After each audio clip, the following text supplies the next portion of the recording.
ख्रिस्त में भाई और बहनों, आज का विषय हमारे लिए है आज्ञाकारिता। आज जब हम इस आराधना के लिए एकत्र होते हैं, हम ईश्वर की आज्ञाकारिता पर मनन चिंतन करें।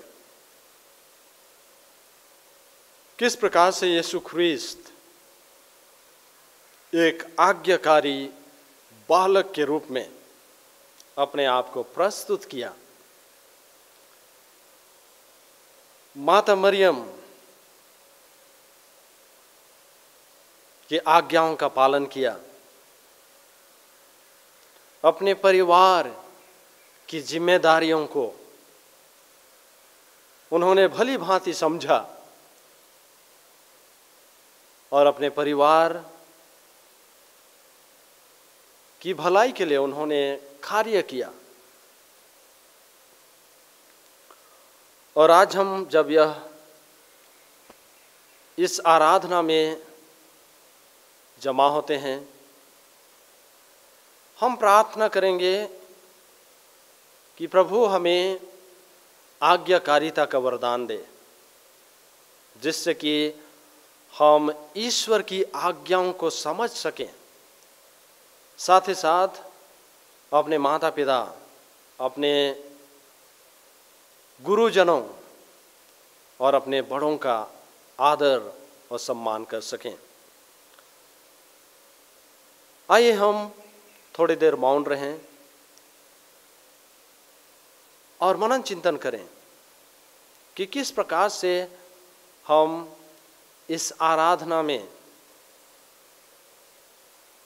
प्रभु की स्तुति, प्रभु की महिमा और प्रभु की आराधना में समय बिता सकें। प्रभु तेरी स्तुति हो, प्रभु तेरी महिमा हो, प्रभु तेरा गुणगान हो। तू ही स्वर्ग और पृथ्वी के सृष्टि करता है, तू ही हमारा सृष्टि करता है। तूने हमें बनाया है, तूने हमें इस दुनिया में भेजा है, जिससे कि हम ईश्वर की आज्ञा का पालन करें, ईश्वर के बताए हुए मार्ग पर चलें, ईश्वर के वचनों पर मनन चिंतन करें और उस आज्ञाकारिता का जीवन जीकर हम अनंत जीवन की ओर आगे बढ़ सकें। तो आइए हम प्रभु की स्तुति करें, प्रभु की आराधना करें, क्योंकि उसी ने हमें जीवन दिया है। आज मैं इस समय में ईश्वर की स्तुति और आराधना करना चाहता हूं सबों के परिवार वालों के लिए, क्योंकि ईश्वर ने हम सबों को परिवार दिया है, ईश्वर ने हम सबों को माता पिता दिया है, ईश्वर ने हमें भाई बहन दिया है और हमारा परिवार को संपूर्ण बनाया है। मैं ईश्वर को धन्यवाद देना चाहता हूं हमारे दोस्त यारों के लिए, क्योंकि दोस्त यार हमारे जीवन में जब आते हैं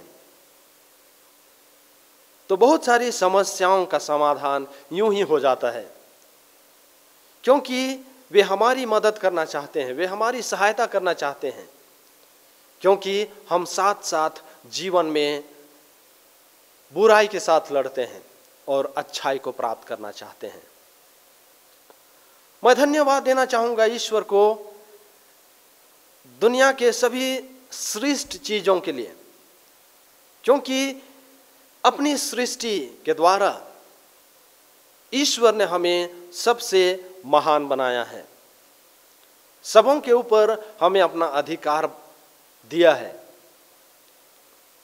प्रकृति के ऊपर, जंगली जानवरों के ऊपर, समुद्र, मछलियों और तरह तरह के जीव जंतुओं के ऊपर हमें अधिकार दिया है। अधिकार का मतलब है उनकी रक्षा करना, उनकी देखभाल करना। लेकिन बहुत बार हम देखते हैं उनकी रक्षा करने के बजाय हम उसको नष्ट करते हैं। और इसलिए मैं ईश्वर को धन्यवाद देना चाहूँगा कि हमारे इस प्रकार की प्रवृत्ति के बावजूद उन्होंने हमें प्यार किया है। मैं धन्यवाद देना चाहूँगा उन सारी सुविधाओं के लिए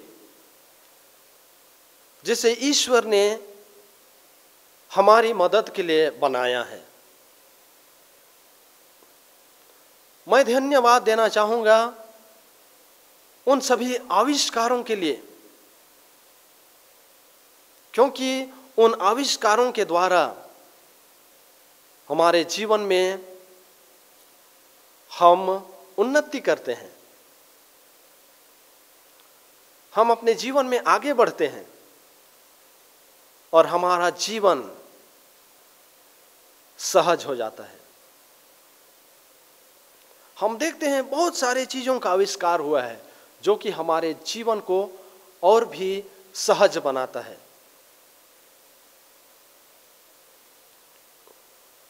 तो आइए हम ईश्वर की स्तुति करें, ईश्वर की आराधना करें, उसकी महिमा गाएं इस समय जब प्रभु यीशु ख्रीस्त इस रोटी के रूप में हमारे बीच उपस्थित हैं।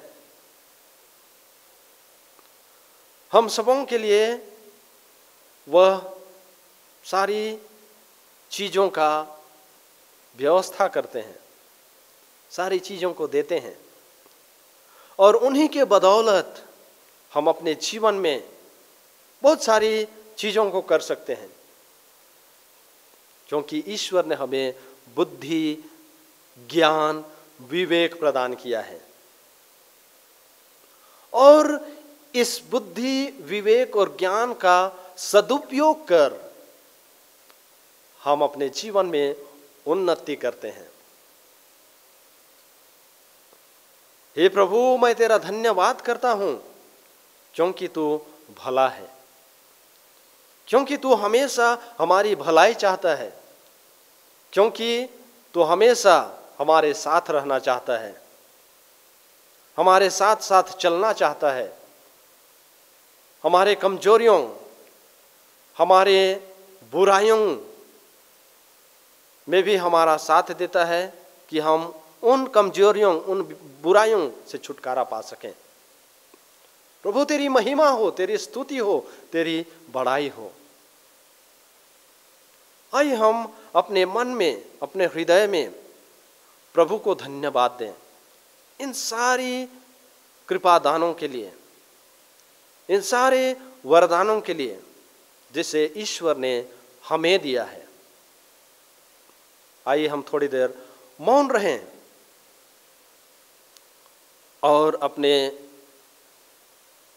हृदय में, अपने मन में ईश्वर की स्तुति और आराधना करें।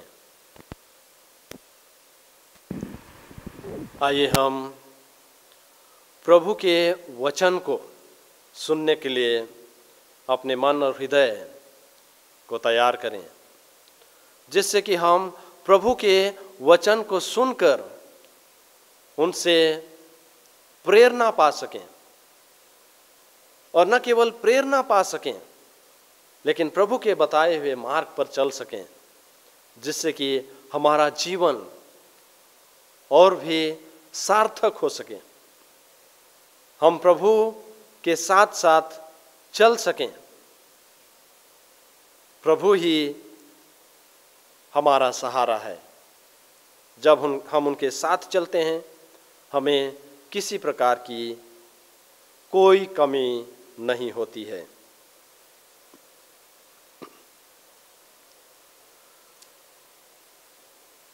संत लूकस के अनुसार पवित्र सुसमाचार। प्रभु की संहिता के अनुसार सब कुछ पूरा कर लेने के बाद वे गलीलिया, अपनी नगरी नाजरेत लौट गए। बालक बढ़ता गया, उसमें बल तथा बुद्धि का विकास होता गया और उस समय ईश्वर का अनुग्रह बना रहा। बालक ईसा अपने माता पिता के अनजाने में यरूशलेम में रह गया। वे यह समझ रहे थे कि वह यात्री दल के साथ है, इसलिए वे एक दिन की यात्रा पूरी करने के बाद ही उसे अपने कुटुंबियों और परिचितों के बीच ढूंढते रहे। उन्होंने उसे नहीं पाया और वे उसे ढूंढते ढूंढते यरूशलेम लौटे। 3 दिनों के बाद उन्होंने ईसा को मंदिर में शास्त्रियों के बीच बैठे उनकी बातें सुनते और उनसे प्रश्न करते पाया। सभी सुनने वाले उसकी बुद्धि और उसके उत्तरों पर चकित रह जाते थे। उसके माता पिता उसे देखकर अचंभे में पड़ गए और उसकी माता ने उससे कहा, बेटा, तुमने हमारे साथ ऐसा क्यों किया? देखो तो तुम्हारे पिता और मैं दुखी होकर तुमको ढूंढते रहे। उसने अपने माता पिता से कहा, मुझे ढूंढने की जरूरत ही क्या थी? क्या आप यह नहीं जानते थे कि मैं निश्चय ही अपने पिता के घर होऊंगा? परंतु ईसा का यह कथन उनकी समझ में नहीं आया। ईसा उनके साथ नाज़रेत गए और उनके अधीन रहे। उनकी माता ने इन सब बातों को अपने हृदय में संचित रखा। ईसा की बुद्धि और शरीर का विकास होता गया। वह ईश्वर तथा मनुष्यों के अनुग्रह में बढ़ते गए। यह प्रभु का पवित्र सुसमाचार है। ख्रिस्त की जय।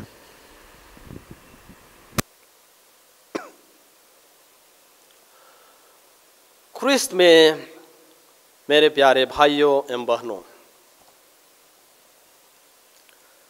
जब आज हम आज्ञाकारिता का विषय रखते हैं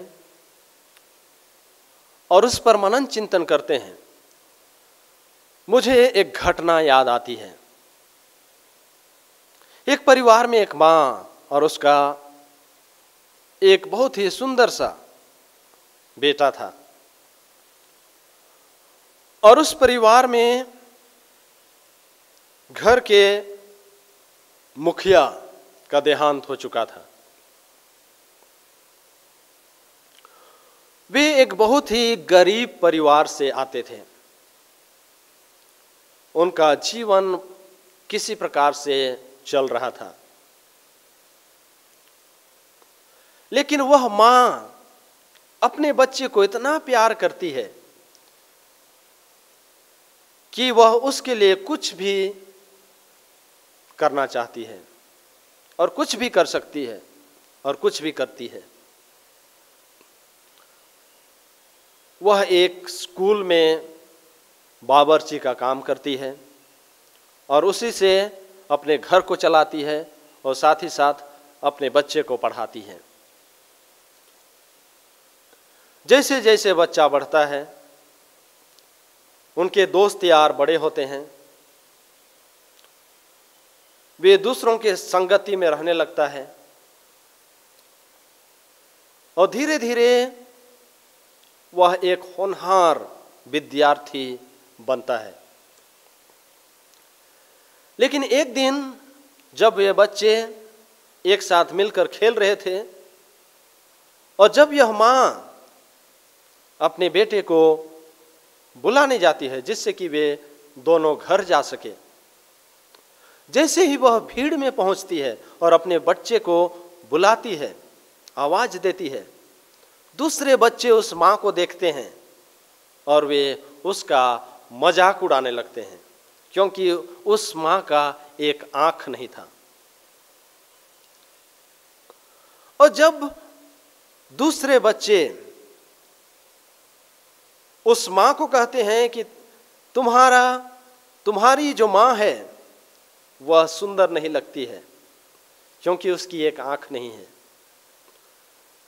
उस बच्चे को गहरा सदमा पहुंचता है और वह अपनी मां के साथ घर तो जरूर जाता है, लेकिन अपनी माँ को डांटता है कि माँ आप सुंदर क्यों नहीं हैं, आपकी आंख क्यों नहीं है, आप सुंदर क्यों नहीं दिखती हैं। और इस प्रकार वह अपने माँ को कोसता है और वह कहता है कि आप मुझे जन्म देकर क्यों नहीं मर गई। यदि आप मर जाती तो शायद मुझे आज यह सुनना नहीं पड़ता कि तुम्हारी माँ अच्छी नहीं है, तुम्हारी माँ की एक आंख नहीं है, और तरह तरह की बातें। उस माँ को बहुत धक्का लगता है, लेकिन वह अपने बच्चे को प्यार करती है, उसे चोट पहुंचाना नहीं चाहती है, और इसीलिए वह चुपचाप हो जाती है। धीरे धीरे वह बच्चा बढ़ता है, पढ़ाई लिखाई करता है, शहर की ओर जाता है, नौकरी करता है, शादी करता है, अपना घर बसाता है, अपनी मां को गांव में ही भूल जाता है। उसकी कोई चिंता नहीं करता है। और तब बहुत दिनों के बाद एक मां अपने बच्चे से जरूर मिलना चाहती है। उसी तरह से यह मां जब बूढ़ी हो जाती है, वह अपने बच्चे को देखना चाहती है, और वह अपने बेटे को खोजते खोजते वह शहर पहुंचती है। और जब शहर पहुंचती है तो वह उस दिए हुए पता पर जाती है जहां उसका बेटा अपने परिवार के साथ रहता है। और जैसे ही वह दरवाजे की घंटी को बजाता है, उसके बेटे के बेटे बेटियां, उसकी पोतियां और पोते दरवाजा खोलकर बाहर निकलते हैं और देखते हैं एक बुढ़िया व्यक्ति को, और वे डर से अंदर की ओर भागते हैं और अपने माता पिता को बतलाते हैं कि एक बुढ़िया जिसका एक आंख नहीं है, जो कि बहुत ही डरावना दिखती है, हमारे घर आई हुई है। उस लड़के को पता चलता है कि वह व्यक्ति कौन है, और वह बाहर निकलता है और अपनी मां को डांटता है कि आप क्यों हमारे पास आई, क्यों हमारे बच्चों को डरा रही हैं, आप वापस चल जाइए। और इस प्रकार वह मां दुखित होकर वापस गांव लौटती है। लेकिन मरने से पहले वह अपने बच्चे को सच्चाई को बतलाना चाहती है कि क्यों उसकी एक आंख नहीं है। और वह चिट्ठी लिखती है, और उस चिट्ठी में यह लिखती है, प्यारे बेटा, मैं तुम्हें हमेशा से प्यार करती हूं और हमेशा प्यार करती रहूंगी। आज मेरा एक आंख नहीं है, आज मैं तुम्हें सच्चाई बतलाना चाहती हूं। सच्चाई यही है कि जब आप छोटे थे, आप इधर उधर दौड़ धूप किया करते थे, आप खेला करते थे, और जैसे ही आप खेल रहे थे, एक दिन आप गिर गए और आपकी आंखों में एक तिनका घुस गया, और वह तिनका तुम्हारी आंख को बर्बाद कर दिया।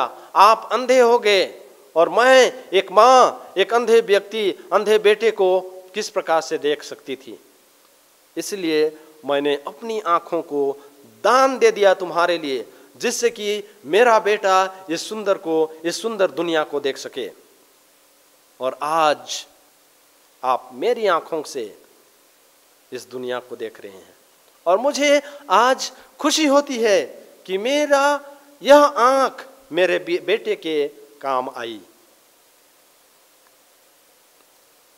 और वह उस चिट्ठी को पोस्ट कर देती है, और कुछ दिनों के बाद उसका देहांत हो जाता है। जब वह चिट्ठी उस बेटे के पास पहुंचती है, जैसे ही वह पढ़ता है, उसकी आंखों में आंसू झलकने लगता है, क्योंकि वह उस मां के प्यार को नहीं पहचान पाई। और जब वह वापस लौटता है अपने गांव, अपनी मां को देखने के लिए, वह अपने मां के मृत शरीर को भी नहीं देख पाता है। ख्रिस्त में मेरे प्यारे भाइयों बहनों, यह एक कहानी है, लेकिन हम सबों को एक बहुत ही बड़ा संदेश देता है। हम आज देखते हैं कि किस प्रकार से यीशु ख्रिस्त बचपन से ही अपने माता पिता का आदर और सम्मान करते हैं, अपने माता पिता का आज्ञा का पालन करते हैं। और हम जानते हैं कि किस प्रकार से यीशु ख्रिस्त अपने माता को पुरस्कृत करते हैं उनकी सेवाओं के लिए। आज जिस युग में हम हैं, या तो जिस परिस्थिति में हम जी रहे हैं, बहुत सारे ऐसे लोग हैं जो अपने माता पिता को छोड़ देते हैं, उन्हें वृद्धाश्रम में छोड़ देते हैं और उन्हें शायद ही देखने जाते हैं, शायद ही मिलने जाते हैं, शायद ही उनका आदर और सत्कार करते हैं। लेकिन यीशु ख्रिस्त शुरू से ही हम देखते हैं, यीशु ख्रिस्त का परिवार एक सामान्य परिवार था।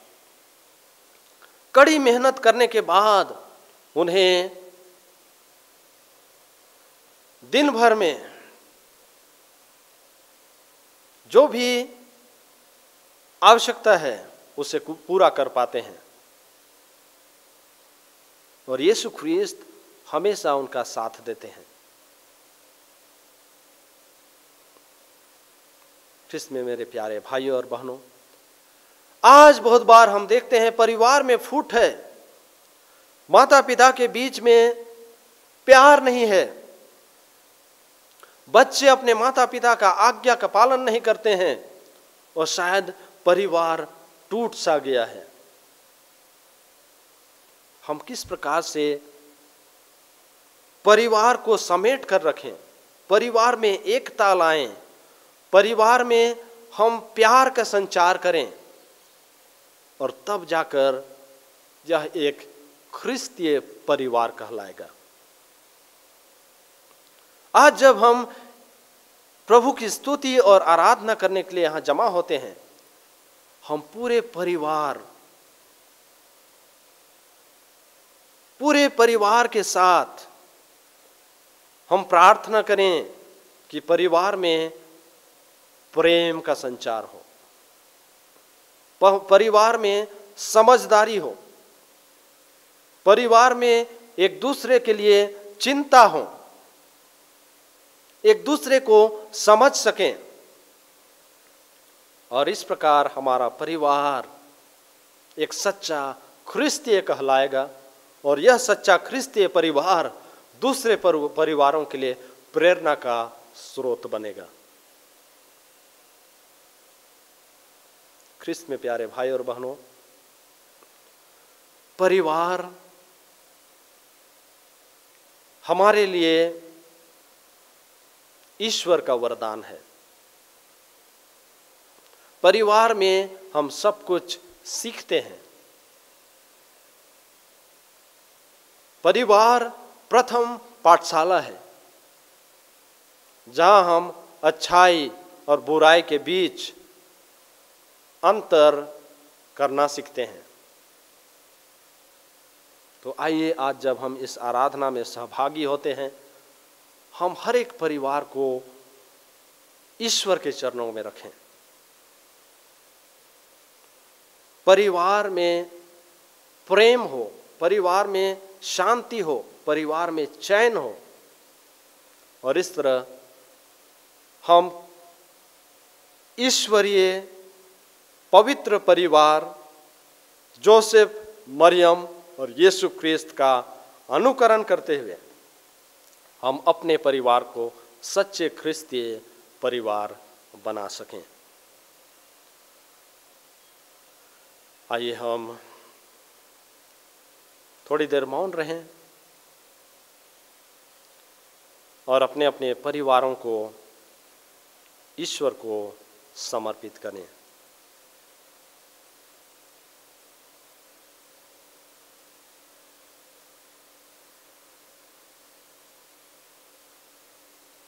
पिता परमेश्वर, मैं करता हूँ तेरी आराधना, तेरी स्तुति। तू मेरा जीवन सर्वस्व मेरे, तेरी आराधना, तेरी स्तुति। यीशु मेरे मैं करता हूँ तेरी आराधना,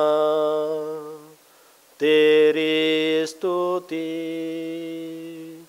तू मेरा जीवन सर्वस्व मेरे, तेरी आराधना, तेरी स्तुति, तेरी आराधना, तेरी स्तुति।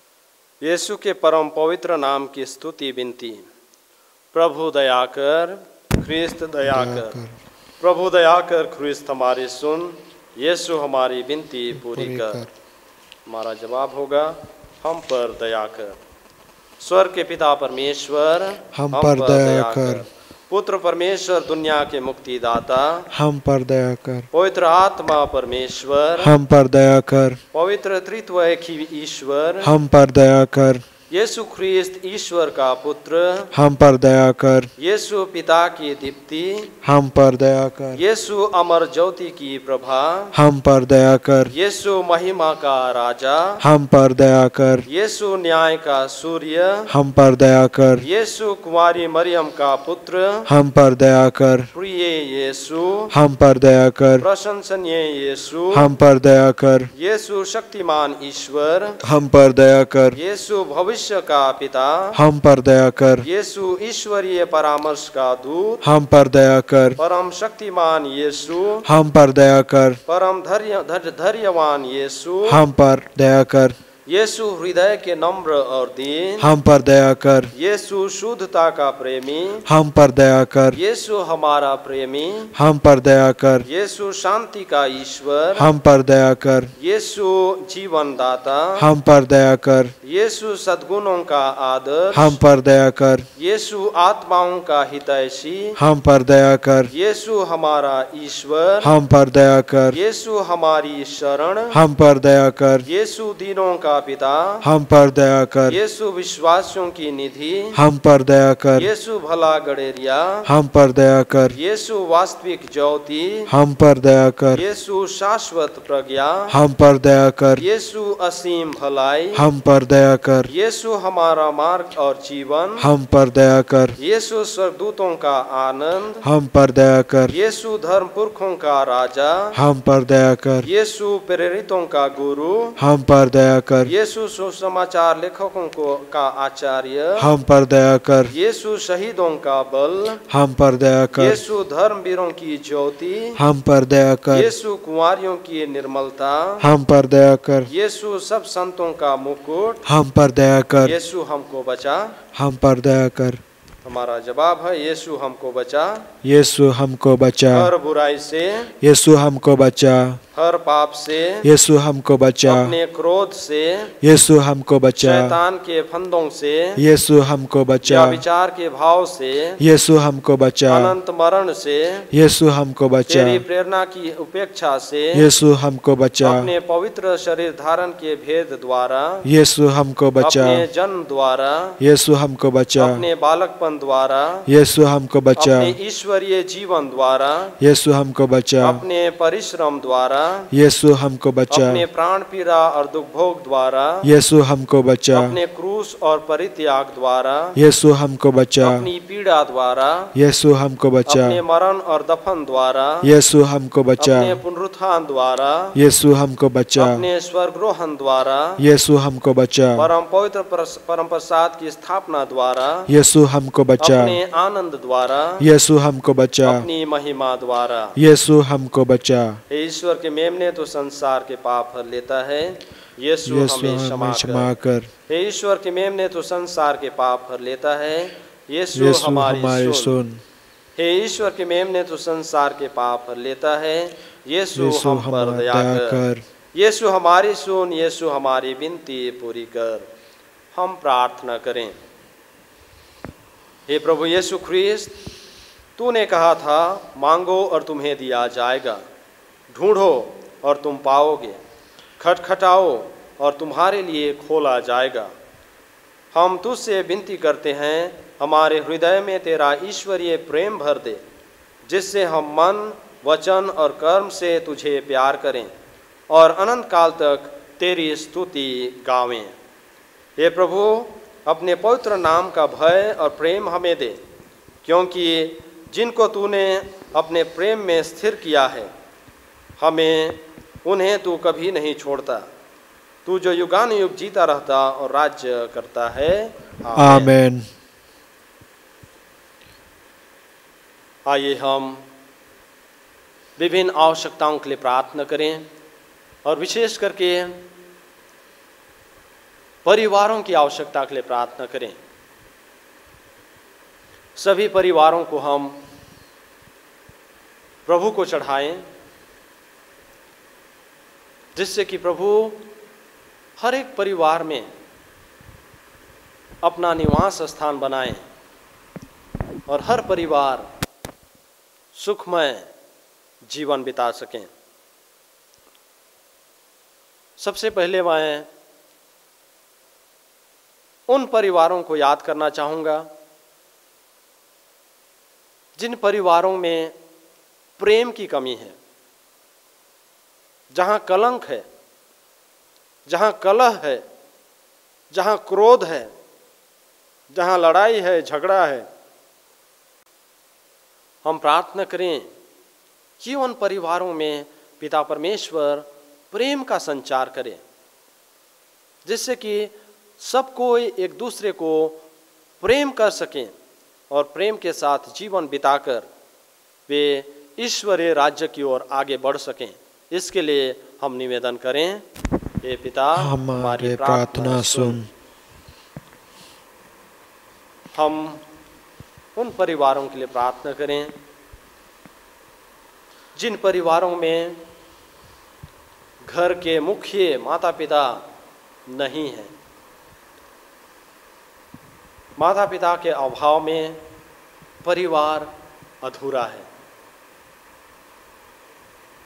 पिता परमेश्वर उन सभी परिवारों को अपनी छत्र छाया में रखे, जिससे कि वे अपने माता पिता की अनुपस्थिति को समझ सकते हैं और ईश्वर को ही अपने माता पिता के रूप में जगह दे सकें। इसके लिए हम निवेदन करें। हे पिता, हमारी प्रार्थना सुन। हम उन परिवारों के लिए प्रार्थना करें जहां सांसारिक चीजों को वे अपना सब कुछ मानते हैं। ईश्वर का अभाव है।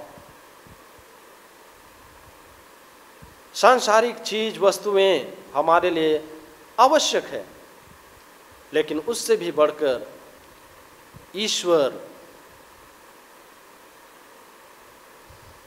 ईश्वर की आवश्यकता हमारे जीवन में है। और जब ईश्वर हमारे परिवार में है, हमारा परिवार हमेशा सुख और आनंद का अनुभव करता है। उन परिवारों में ईश्वर की क्षमा हो, ईश्वर की दया हो और यह परिवार सुखमय जीवन बिता सकें। इसके लिए हम निवेदन करें। हे पिता हमारे प्रार्थना सुन। हम उन परिवारों को ईश्वर के समक्ष रखें जहां माता पिता एक दूसरे के साथ नहीं रहते हों, डिवोर्स के चलते वे एक दूसरे से अलग हो चुके हैं, लेकिन इसका प्रभाव बच्चों पर पड़ता है। बच्चे अपने माता पिता का प्यार नहीं पाते हैं। हम उन डिवोर्सी माता पिताओं को याद करें और उनके लिए प्रार्थना करें कि वे अपनी गलती को स्वीकार करें और यदि हो सकता है तो वे और एक बार एक साथ मिलजुल कर रहने के लिए एकजुट हो सकें और परिवार में प्रेम का संचार करें और बच्चों को प्यार का अभाव महसूस ना हो। इसके लिए हम निवेदन करें। हे पिता हमारे प्रार्थना सुन। हम उन परिवारों के लिए प्रार्थना करें जहां कई विकृतियों के चलते नशापान, कलह या तो अलग अलग विकृतियां परिवार को तोड़ती हैं। उन परिवारों में ईश्वर का निवास हो और वे परिवार इन सभी कमजोरियों से छुटकारा पाकर ईश्वर के साथ ईश्वर के राज्य की ओर आगे बढ़ सकें। इसके लिए हम निवेदन करें। हे पिता हमारे प्रार्थना सुन। हम सभी परिवारों के लिए प्रार्थना करते हुए मन ही मन हम उन परिवारों को याद करें जिसके लिए हमने प्रार्थना किया है और उन परिवारों के लिए हम प्रार्थना करें जिसके लिए प्रार्थना करने के लिए कोई नहीं है। पिता परमेश्वर उन सब की सुध ले और सबों को अपनी छत्र छाया में रखे। सर्वशक्तिमान ईश्वर इन सभी परिवारों को अपनी छत्र छाया में रख जिनके लिए हमने अभी प्रार्थनाएं की है और उन सभी परिवारों को भी अपनी छत्र छाया में रख जिनको शायद हम याद नहीं कर पाए हैं, जिसके लिए प्रार्थना नहीं कर पाए हैं। तो सर्वज्ञानी है, सब कुछ जानता है और सभी चीज़ों का सृष्टिकर्ता और सृजनहार है। तो सबों को अपने प्रेम से, अपने लहू से पवित्र कर, जिससे कि ये सभी परिवारें पवित्र परिवार से प्रेरणा पाकर वे एक सच्चे ख्रिस्तीय परिवार का निर्माण कर सकें। हम यह प्रार्थना करते हैं हमारे प्रभु ख्रिस्त के द्वारा, आमीन। आज की आराधना का समापन करेंगे तो हम आराधना का गीत गाएंगे।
करें।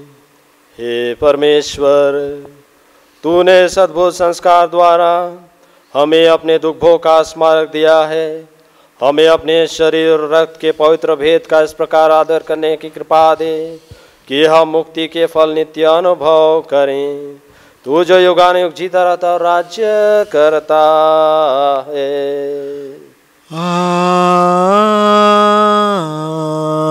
आमेन।